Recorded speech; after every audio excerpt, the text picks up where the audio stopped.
Hello, everybody. I'm Lisa Shield, and this is Lunch with Lisa. It is such a pleasure to meet you all and have you here. Uh, we have a big surprise coming up for everybody, so please stay tuned. We're going to be announcing that very, very soon. Today, I am going to talk to you about porn addiction.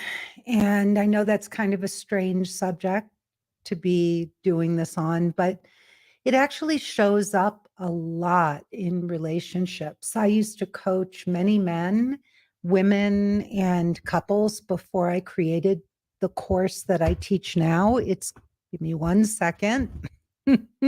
I need to readjust my microphone. All right. So,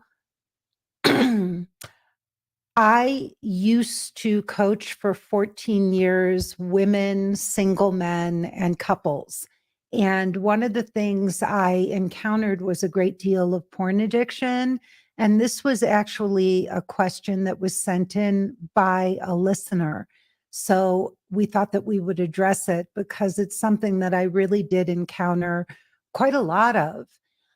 The first thing I want to say is that I am not an addiction or a recovery counselor. I am not a sex addiction or porn addiction specialist. So I can only speak from my own knowledge and direct experience, having coached so many people who did have either porn addiction affecting the marriage or men who actually were struggling with porn addiction.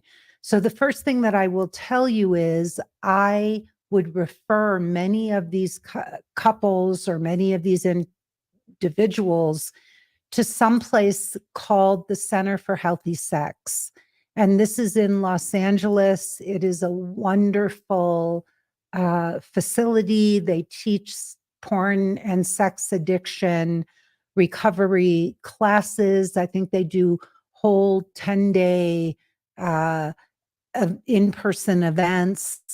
And so I would really look into this if it's something that you're struggling with. And if you want to know if you have a porn addiction, they have an assessment that will let you know if this is what's going on. So it's called the Center for Healthy Sex, and it's in Santa Monica or Los Angeles, California.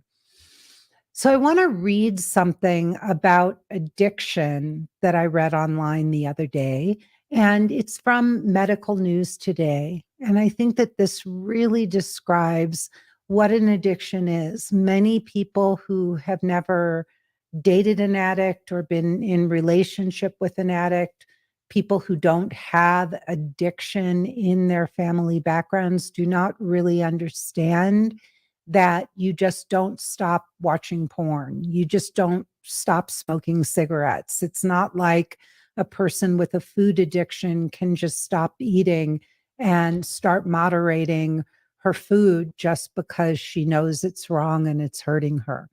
So, this is a great description of addiction. An addiction is more than just an intense interest in something. An addiction is more than just an intense interest in something. It is a medical condition that changes the brain and the body and causes the person to feel compelled to continue using a substance or partaking in an activity, even when doing so may cause harm. Most research into addiction suggests that it activates regions in the brain associated with motivation and reward. Specifically, addiction alters the body's dopamine system. When a person with addiction initially uses the substance or engages in the behavior, they receive an intense rush of dopamine, causing feelings of pleasure and reward.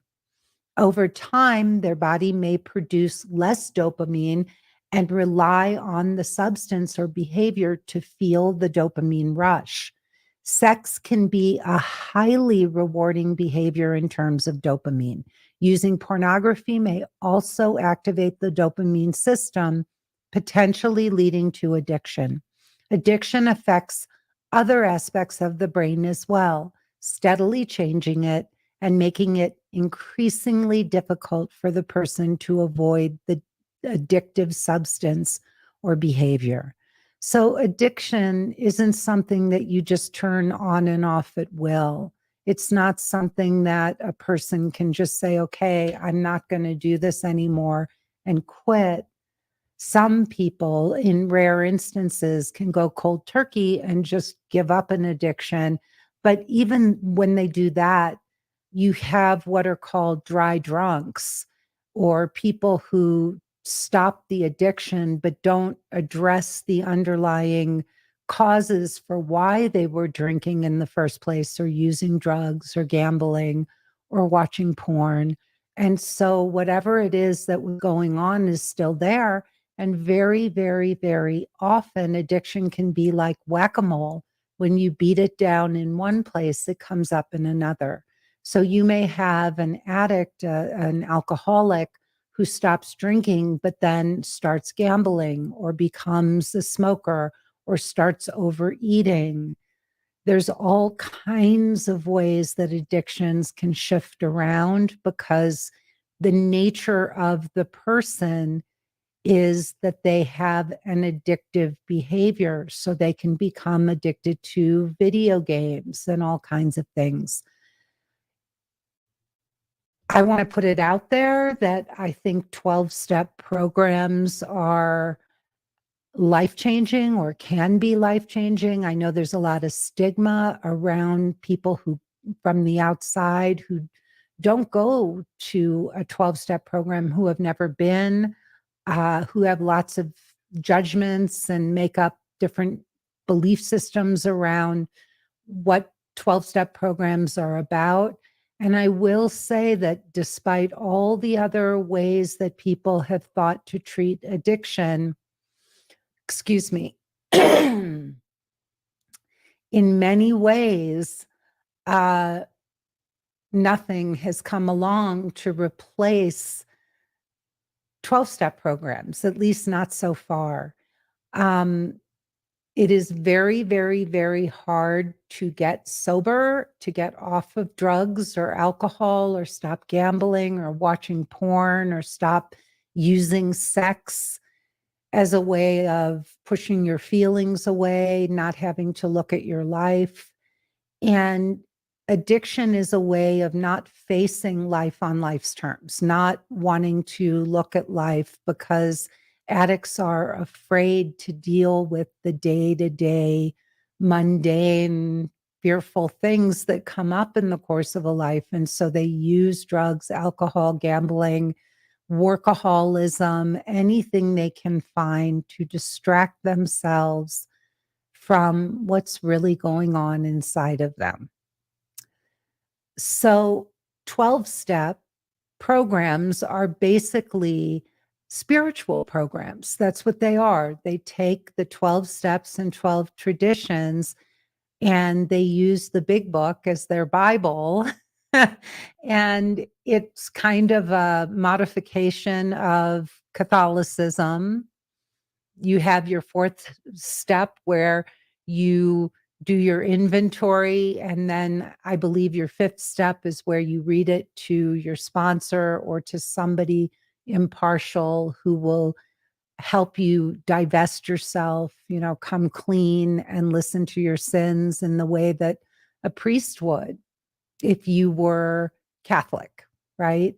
And so it's a form of confession, cleansing, making amends, cleaning up your side of the street. And then, all the way up to the 12th step where you turn around and then you pay it forward. You give back what you've been given. So you can't keep it unless you pay it forward. So it's a beautiful, beautiful program if you do it correctly. It can be life-changing. My father was an alcoholic. He was also a sex addict. He had debting issues, money issues. He was an addict, a hardcore addict. And I went to a 12-step program for food for 4 years because I really wanted to face that issue. I felt like I needed to get to the bottom of what was going on with me and food, or I would never have the life I truly wanted. And what was beautiful for me was that it taught me humility, it taught me self discipline, something I had never had before. It gave me structure.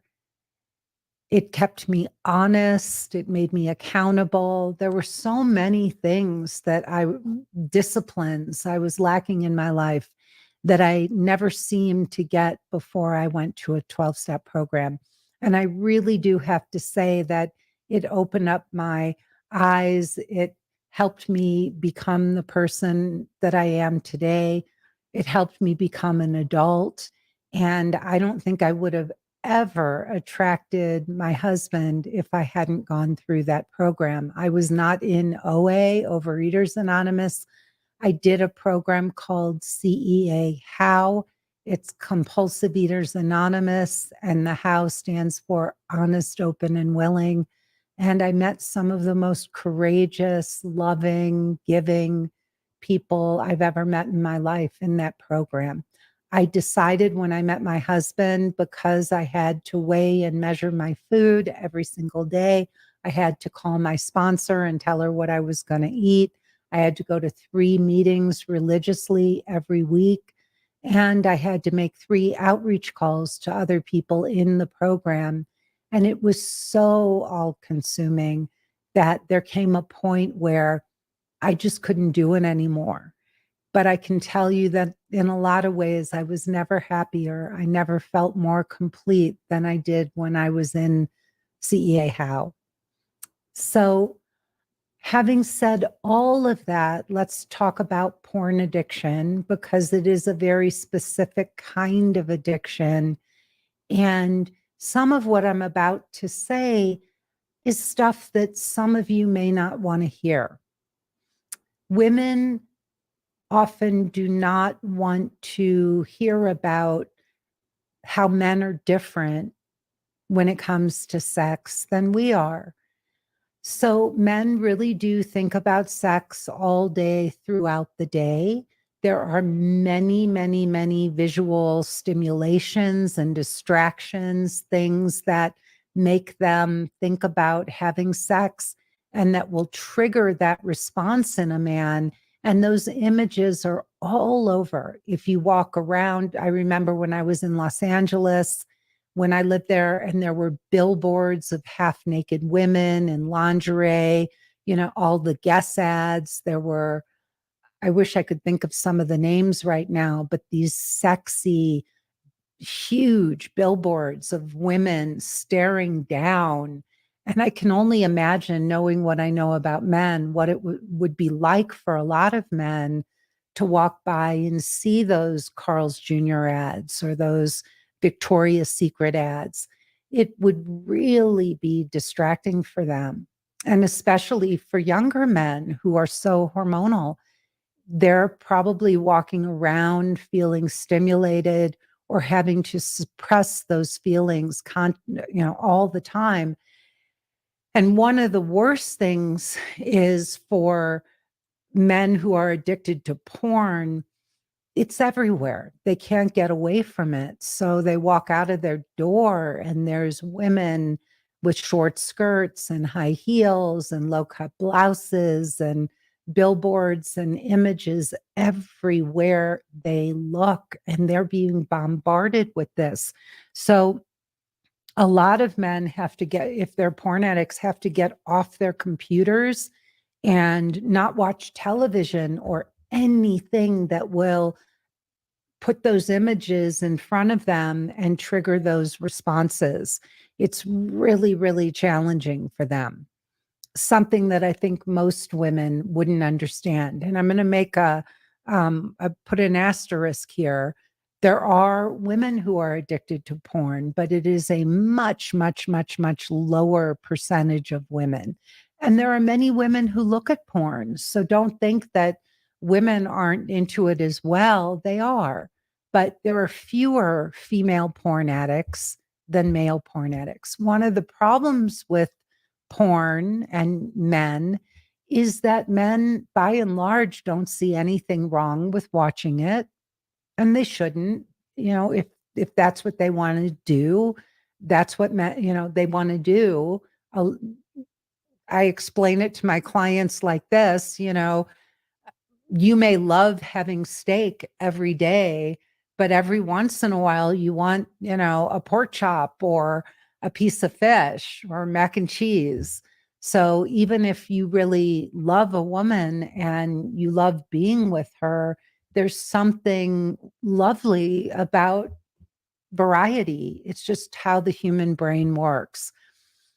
A lot of women don't want to think about that. They feel threatened by that, thinking that a man that they're with might be attracted to another woman. And I can tell you that men are going to look, they're going to be attracted to other women.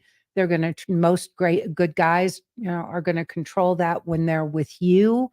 But men, by and large, are wired for sex and they are distracted and they were not designed to be monogamous. They were designed to procreate.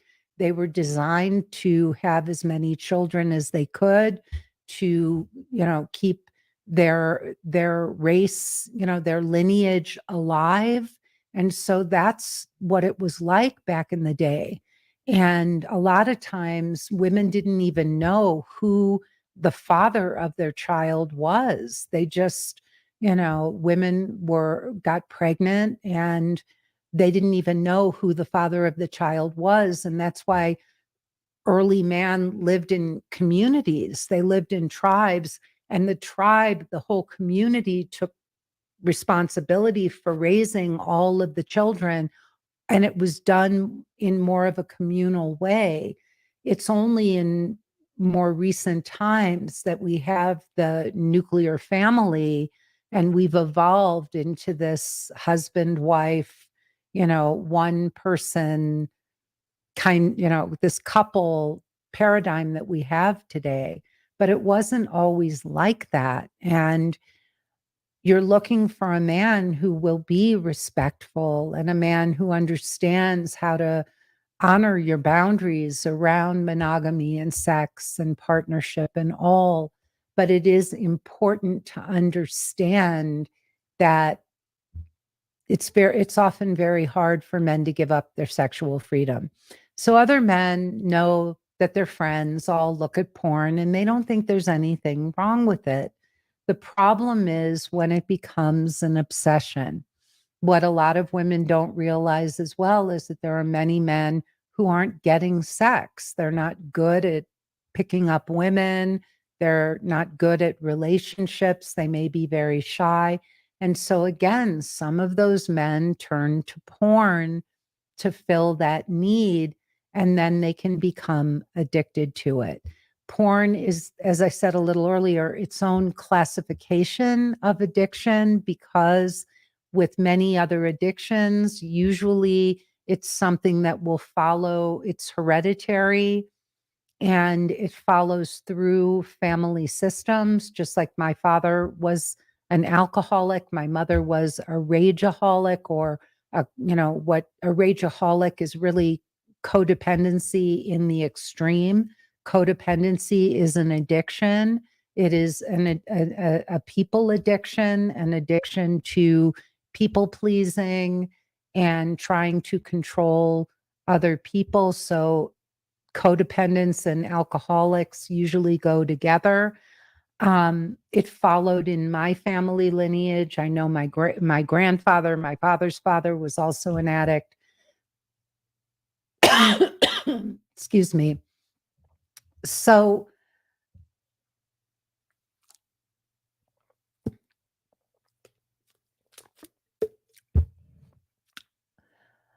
the reason why porn addiction is such a difficult thing is because it's its own class of addiction. You don't have to come from a family of addicts to get addicted to porn. There's something about it. As in the piece I read at the very beginning, it talked about how sex I'm going to reread this actually. It talked specifically about how addictive sex is. And it said sex can be a highly rewarding behavior in terms of dopamine. Using pornography may also activate the dopamine system, potentially leading to addiction. So, that dopamine system, that reward system that gets activated in the brain, is one of the most intense addictions there is. And what happens is when you're online and you're searching, let's say you're looking for porn and a guy goes on and he's searching, he opens up a porn site and he clicks on one woman. Nah, she's not my type. I don't like her shape. I don't, whatever. I like women with bigger breasts. And so he's searching and searching for the right piece of porn. And it gives him that feeling of chasing, of looking, of searching, that we always hear men love the chase. Well, it mimics that feeling of chasing and searching and looking for the right woman. And then he finds the woman that that suits him, and he engages in watching porn. What happens with this is that there's no feelings, there's no emotional connection. It's dispassionate, unconnected sex. The woman doesn't get headaches. She doesn't have issues or problems. There's no pushback. She doesn't say, I'm not into it today. I've got a headache. Or she doesn't, get passive aggressive because you had a fight the night before. So she decides to withhold sex the next day. No, these women on porn sites, they're always there. They're always available. They're always ready and willing and able. And so men don't have to deal with rejection and all of the things that come with being in a relationship and having an emotional connection. And they just get to get online, find the girl that turns them on, and then they get off to it. And so it can be very exciting for them. They can have a different woman every time. They never have to, see the same woman twice if they don't want to. It can always be new. It can be exciting. And also what happens with porn addiction is that eventually, just straight porn doesn't do it anymore. And so then they start looking for kinkier things that are more out of the box. And so they can go down that rabbit hole where it gets really, where it can spiral into bondage stuff or whatever. But it does get kinkier and kinkier because they're not getting the same rush that they were getting from looking at just straight porn. So what happens is when they try to connect with a real woman, they can't put the emotional and sexual connection together. So a guy may meet you and you may have wild, passionate sex because he's acting out those porn fantasies with you. But then eventually, as it starts to get more and more into a relationship and more feelings come up, more discord, more challenges, he's going to start to pull away because he can't connect the sex and the emotional part of the relationship. So he cannot have emotionally connected sex. Now, I coached some gorgeous women in Los Angeles, women who were just beautiful. And the guys that they were with were addicted to porn and they had lost interest in them. What happened for the women was they took it personally, it played into their insecurities, and they felt rejected and like they were doing something wrong. And they blamed themselves because these guys were watching porn. They blamed themselves and felt that they weren't satisfying the guy. But what was really true was that There was nothing they could do. They were powerless over this person's addiction, just like you cannot talk an addict, an alcoholic into quitting drinking. You cannot tell a porn addict to stop watching porn. It just doesn't work.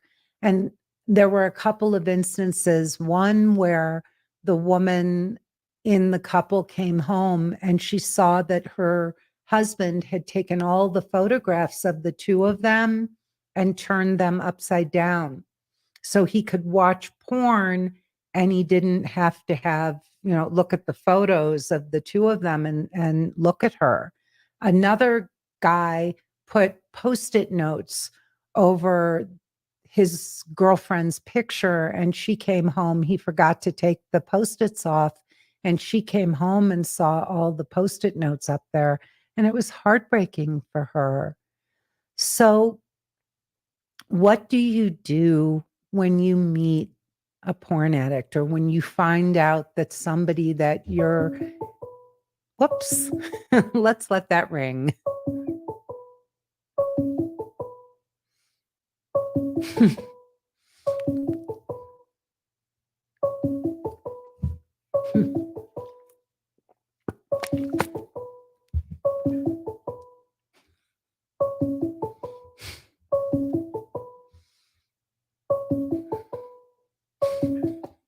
That was Google Voice for anybody who doesn't know.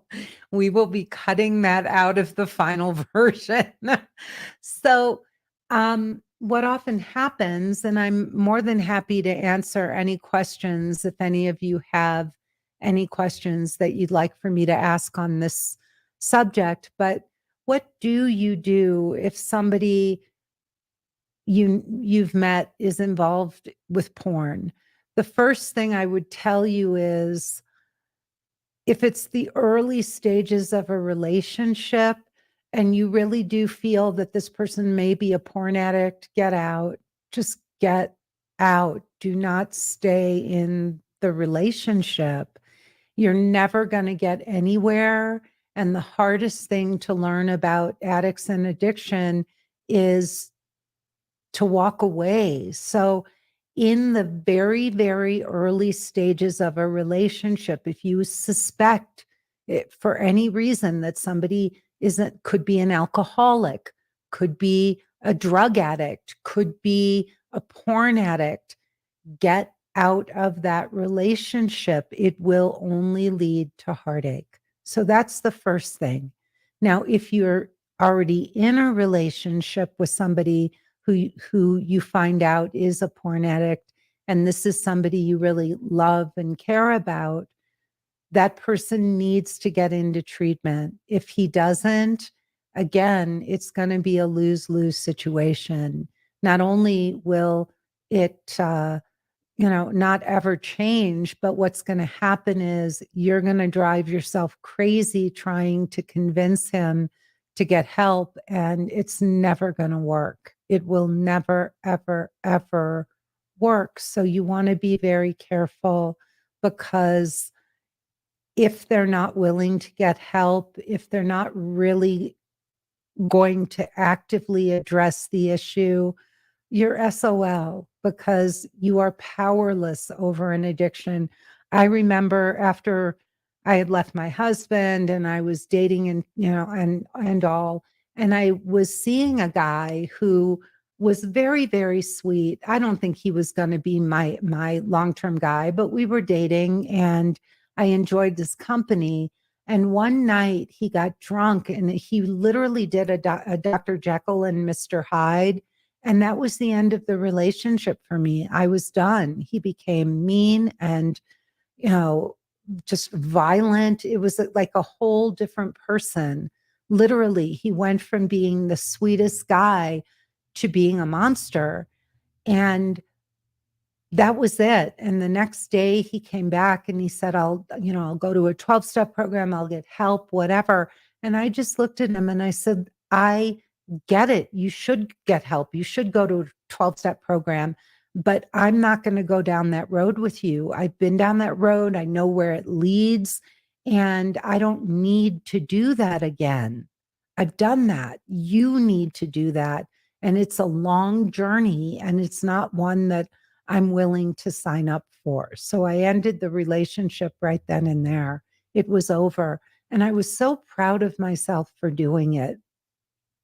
If you're married to someone who's an addict, I would suggest, if you find out that your partner is a porn addict, that you go to Coda or Al Anon or get some kind of therapy that's based in helping you with codependency. Because what normally happens is when there is an addict in a relationship, the partner wants to fix and change and save the addict. And so what's going to happen is you're going to get caught up in that. You're going to get sucked into trying to fix and change him.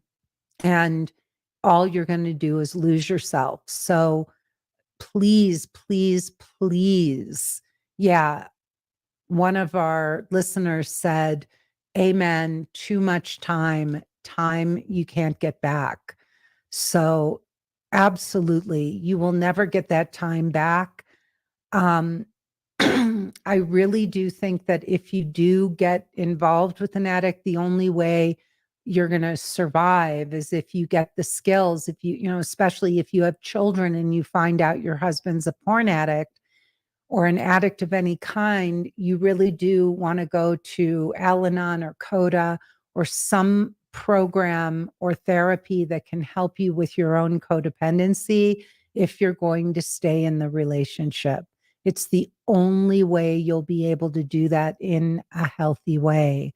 So, Kim said, I made the fatal mistake of someone that I found out later was addicted to porn. Kim, did you get out? Did it affect your self-esteem? The hardest thing of all when you're involved with a porn addict is that they're pulling away sexually and you just can't understand why. It feels so weird. They don't desire you. They're not looking you in the eyes when you're making love. There's all kinds of weird behaviors that start to come up, and it can really be so disheartening, and it can really affect your self-esteem if you're not careful. Kelly asks, is it appropriate to ask up front? Kelly, here's the problem with addiction. Most addicts don't even see their own addictions. They can't see them. They're so deeply, deeply, deeply involved in it that they don't even know. They rationalize it. I'm sure you've heard the saying, denial is not a river in Egypt. That comes out of 12-step, and it means what they're saying is it's, kind of a joke, but addicts are always in denial. And they're in denial about the fact that they have an addiction. And they will say to you, oh, it's something I do once in a while and I can stop anytime. And the truth is they can't and they won't. And they've tried and they failed and they've tried and they failed, but they're just living, in this nightmare, in a web of their own lies. And they're believing those lies that they tell themselves, but they really can't stop themselves from doing what they're doing. So they're going to lie to you and they're going to tell you, no, I'm not a porn addict. So Kim writes, my ex would never admit it. I would literally be waiting in our room for him. He would be in the office working, AKA watching porn. It literally crushed my self-esteem. Yeah, it does. And especially women, what most women do is they tell themselves, oh, well, if I were good enough, if I were prettier, if I were thinner, if I were younger, he wouldn't be watching porn. And the truth is, he's not watching porn for any of those reasons. He's watching porn because it's his escape. He doesn't want to deal with life on life's terms. And so he's retreating into porn, just like an alcoholic uses alcohol, just like a drug addict uses drugs. People use addictions to escape their feelings. That's what we do. And almost everybody has an addiction of some kind. It's very interesting. Most people in this culture have addictions of some kind or other. Kim said, we even had a friend of ours work on our computer, and he told me that there was porn on the computer. He tried to blame my 7-year-old. Oh, and Kim, you were married to him and you had a child with him. I'm so glad you finally divorced him. And just so you know, there are great guys out there. Even if a lot of men do look at porn, it does not mean that every guy is addicted to the stuff. So don't think that that's what's going on. But there are a lot of men who are addicted to porn because it is so easy to get addicted to it. And it's so prolific. It's it's there. It's at the touch of a button. You can go on your computer and in the old days, you had to go to a video store and rent videos, or you had to get tapes either, from a friend or in the mail or whatever, but it wasn't as accessible as it is now. Now it is so readily accessible. And one of the big issues, by the way, for any of you who are parents who are listening to this, is that young children can get access to porn.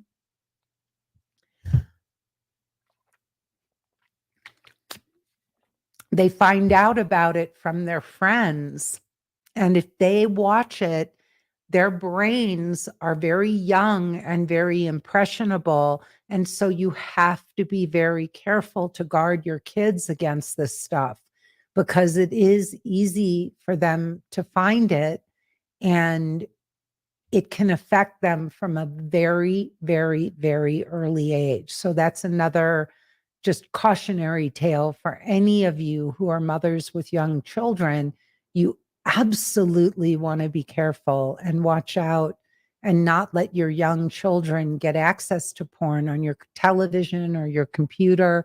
You want to put blocks on all of those things, because it really does affect them, and it can affect them in the long run. Anybody else with any questions or comments?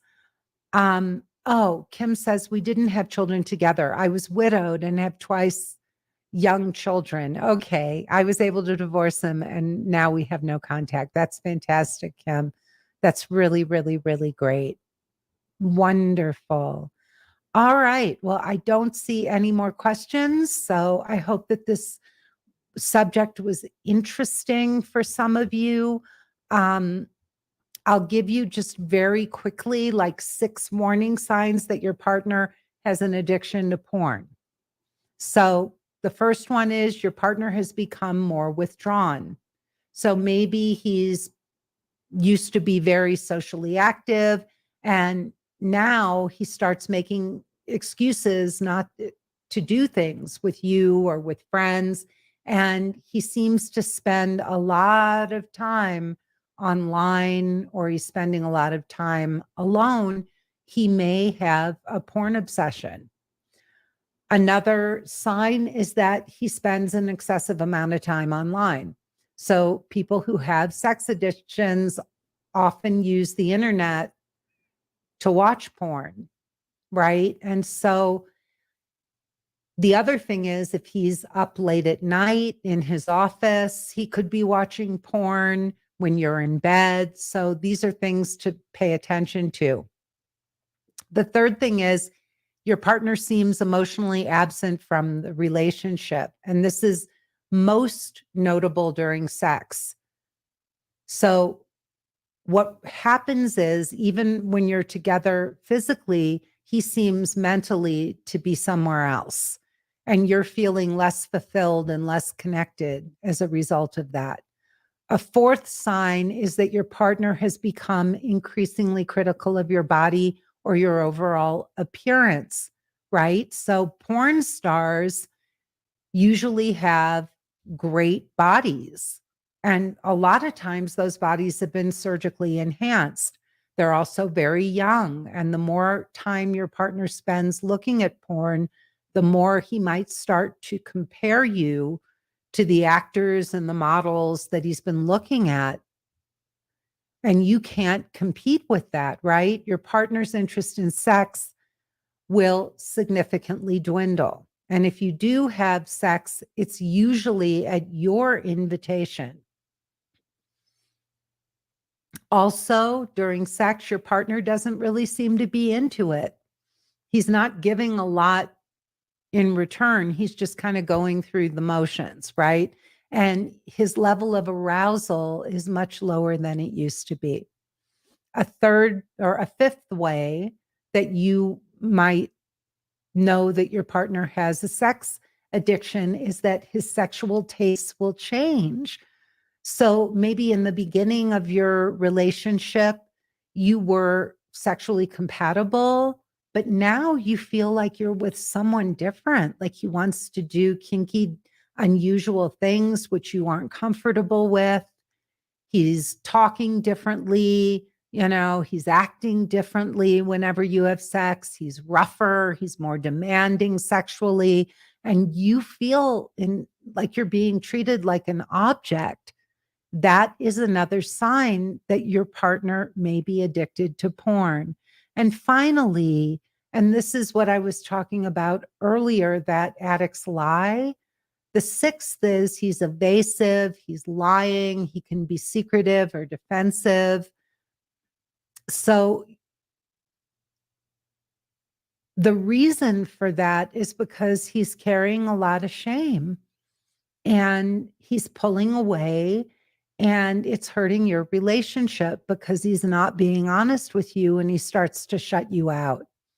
And if you do attempt to talk to him, he might get evasive or defensive, and he's going to hide the pornography from you. He's going to keep a secret email address, and he's going to spend more money on pornography and lie to you about it. So there may be a lot of other signs of addiction, but those are some of the big ones. And pay attention because the signs are there, but you have to know how to recognize them. And if things are starting to get weird, he's changing sexually, he suddenly wants to try new things, he's being secretive, you can start to sense these things with a partner, and something's going to feel off. And it very, very, very well could be a porn addiction. All right, everybody. Thank you so much for joining us. It's been my pleasure. I'm Lisa Shield. This has been Lunch with Lisa. We do these broadcasts twice a week. So I do Lunch with Lisa, and I also do a separate broadcast with my husband called Getting Inside the Right Male Mind. He is amazing. You definitely want to catch that one. We will be talking this week about porn addiction and porn from a male perspective. You're going to hear it from Benjamin, why men watch porn, and he'll give his own unique take on it, I'm sure. Please rate and like my podcast wherever you get your podcasts. Send us your topics, the things you want to hear me or Benjamin and me talk about. We read every single email. You can send those to podcast@lisashield.com. You can also give a thumbs up on my YouTube channel. And finally, go to my website, lisashield.com. I am a love coach of 20 years. I've helped hundreds of women like you find true love. I found my husband, Benjamin, online 20 years ago. And since then, I've been teaching women how to find the loves of their lives too. So please, if you want to get this solved, if you're sick and tired of attracting the wrong men and being on the dating hamster wheel and feeling like you're getting nowhere and the best years of your life are passing you by, then go to lisashield.com, click the button to watch my free 45-minute presentation, and stay to the end because that's where you can book a call with me or a member of my team to find out how we can help you find the guardian of your soul. Take care and we'll see you next time. Bye bye, everybody.